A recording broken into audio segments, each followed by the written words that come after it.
Mary Berg's Kitchen Party. That's the cookbook that we're reviewing today, so grab a mug of your favorite beverage and join me for today's nutrition coffee chat. And while you're at it, click the subscription button below and the little notification bell so that you get everything you need to create healthy eating habits that stick. Well, Mary Berg, of course, is the winner of the Canadian MasterChef. I don't know about you, but I love a cooking competition show, whether it's Top Chef or MasterChef or the Great Canadian British Baking Competition. I love them. How about you? Do I have any fellow kitchen cooking competition TV show fans here? Let me know in the little comments section below. And if so, what are your favorite cooking shows, cooking competition shows? But yeah, gotta represent, fellow Canadian and a winner of the show, and I saw she had a cookbook. I was excited to give it a try. And so I've been thorough cooking through it as usual to give you a review. And as always, I paid for this cookbook with my own money. This is not a sponsored post. So yeah, let's get into the review. Now, it is a beautiful book. It's a nice hardcover, and the pages are nice and glossy. And yes, you always want to know, are there pictures of every recipe? And yes, there are beautiful photos for every recipe. Sometimes they're action shots, sometimes they're shots of just the food, but yeah, there's a lot of really fun photos in the book here. And yeah, so how it's organized, interestingly, but very appropriate for kitchen party. The table of contents here: brunch parties, cocktail parties, dinner parties, special occasion menus, and party of two. So yeah, really fun and different organization for this cookbook. So let's get into the recipes that I tried and a review of them. First up, asparagus zucchini souffled omelette. This one was delicious and just so light and fluffy. Now, I didn't do a brunch party for this. I made it for the family and then loved having leftovers for future breakfasts. So I did that with this one. And you know what? I always love getting some veggies in at breakfast, so great recipe. I also did the same thing for the next one, the baked steel-cut oatmeal. I do oatmeal almost every day, whether oatmeal or overnight oats, and so it was fun to kind of mix it up a little bit and do this baked steel-cut oats. And I really appreciate that she did steel-cut oats because they have so much fiber. They're a great option nutritionally, and so it's just great to see a recipe involving them. Maybe it'll get more people interested in steel-cut oats. But yeah, this was a good, handy, if you are like me and you want to sleep in as late as possible. I love being able to prepare breakfast ahead of time and then just warm it up, eat it, and head out the door. And so this was a great option for that. And of course, would be a lovely brunch party or a dish to share as well. Moving on, Hummingbird Cake, aka breakfast cake. Now, this one I did serve as a dessert. I couldn't quite get on board with cake for breakfast, but yeah, this was a great cake. Delicious, moist, everything you want from a hummingbird cake. Although I admit I was new to hummingbird cake, but being a carrot cake fan, especially carrot cake that has pineapple in it, this was right up my alley, and I love a cream cheese icing. Now, I will let you know that I cut the sugar way down from the cream cheese icing.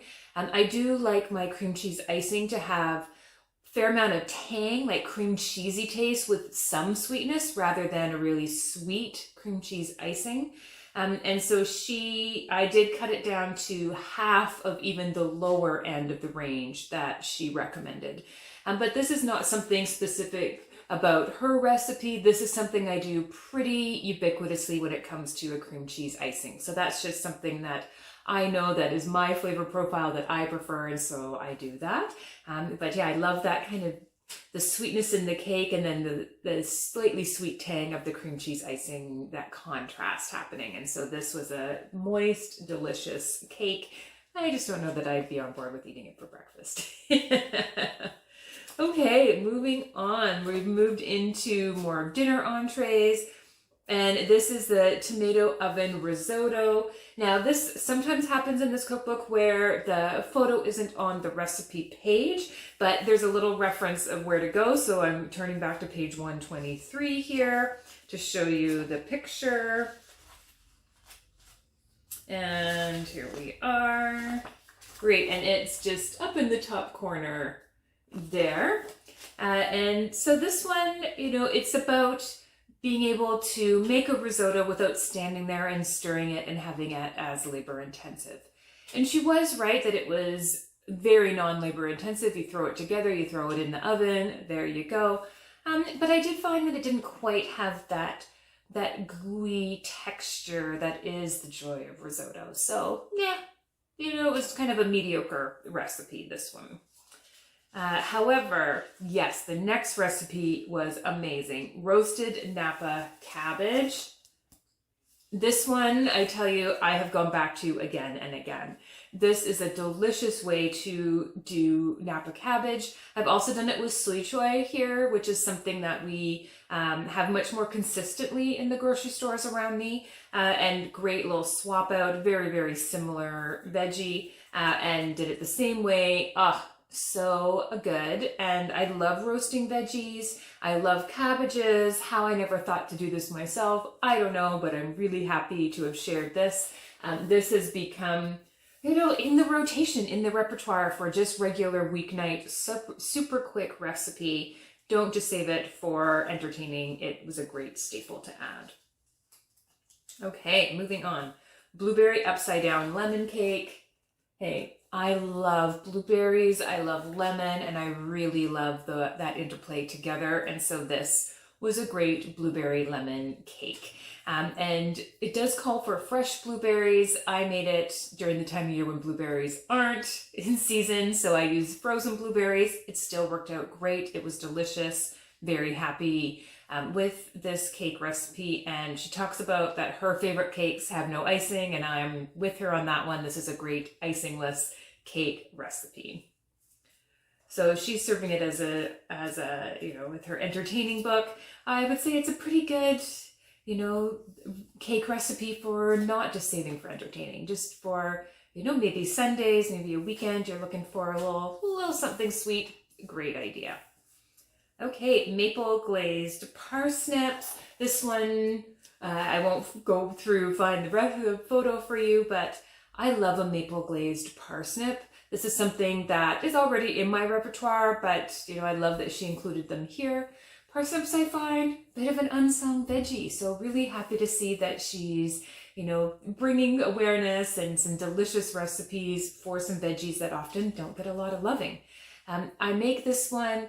This is something that the kiddos in my household absolutely love, because parsnips, when they're roasted, they have a bit of a sweet profile. And then, I mean, hey, maple syrup on anything, delicious. It caramelizes a little bit in the oven. And so, yeah, the kiddos in my household gobble these up like candy, delicious. Also, little pointer, works great with carrots too. So I do it with carrots as well sometimes. And everybody in the household loves it. This way of handling veggies was quite new to me though, the next recipe. Mashed butternut squash with crispy sage. Again, don't have an image for you here, but I'd never put carrot juice in with squash. Now I do a soup that's carrot, squash, ginger soup. So when I saw this recipe, I thought, ooh, I need to give this a try. And yeah, it was good. It was quite nice, the interplay of flavors. I admit I just love plain old roasted butternut squash without doing kind of these extra steps. But yeah, delicious. And especially, again, if you're not as familiar with butternut squash and looking for ideas of what to do with it, quite nice. Moving on, brisket and mushroom tagiatelli. Oh, photo. Now I don't know what page this one's on, but anyways, no photo there. This recipe does take a fair amount of effort. She warns you about that in here, but I wanted to, trial one of her more involved recipes. And yeah, it's a great kind of winter hearty special pasta dish. It takes a fair amount of time, not a ton of effort, but medium effort, lots of time. So I did do this in the winter, when you kind of want to hunker down on a weekend and spend some time at home, and having the oven on for long periods of time kind of warms up the place, feels good. This was a nice recipe for that time of year. It was good. What can I say? It was a yummy, meaty, lots of umami flavor going on pasta. And then last but not least, zucchini oven fries, which is not a picture of the fries, but a picture of her partner there, who she dedicated this recipe to. Again, really tasty veggie recipe.